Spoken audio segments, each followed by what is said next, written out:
No running water, just drips. That was the reality today for multiple people living in a troubled apartment complex, one that News 4 has covered extensively. This happened at the Bridgeport Crossing Apartments in Bridgeton. Yeah, we've told you that they're owned by the troubled TEH Realty. And tonight, Ashley Lincoln is uncovering the action federal government is taking after News 4 began digging into problems almost 2 years ago. Ashley? Well, it's a basic necessity residents use every day that they're in jeopardy of losing, and that's running water. Now, we do these stories so many times because it seems like these slumlords are able to get away without holding these properties up to code. Now, after our stories, one lawmaker is stepping in, trying to create laws to hold these slumlords accountable.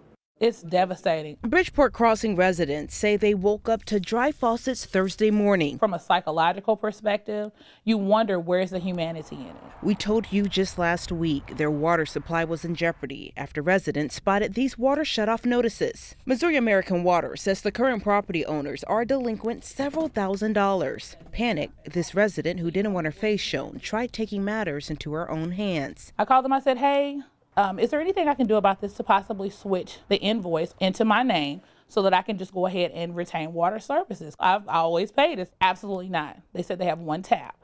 And once they cut off the water at the one tap, everybody loses water. And I stand by my characterization as this landlord is a classic deadbeat landlord. Senator Josh Hawley, speaking exclusively to News 4, says the wheels are in motion for the federal government to take action. Federal funding has been withdrawn, I understand, so that none of it is flowing currently in St. Louis. Meaning anyone relying on government assistance will not be able to pay for their rent at TEH properties. The senator also tells us the Department of Housing and Urban Development, as well as the U.S. Attorney's Office, is investigating TEH's neglect. There's no way that TEH Realty and companies like them ought to be able to get federal money when they are forcing their tenants to live in the kind of conditions that they have had to live in.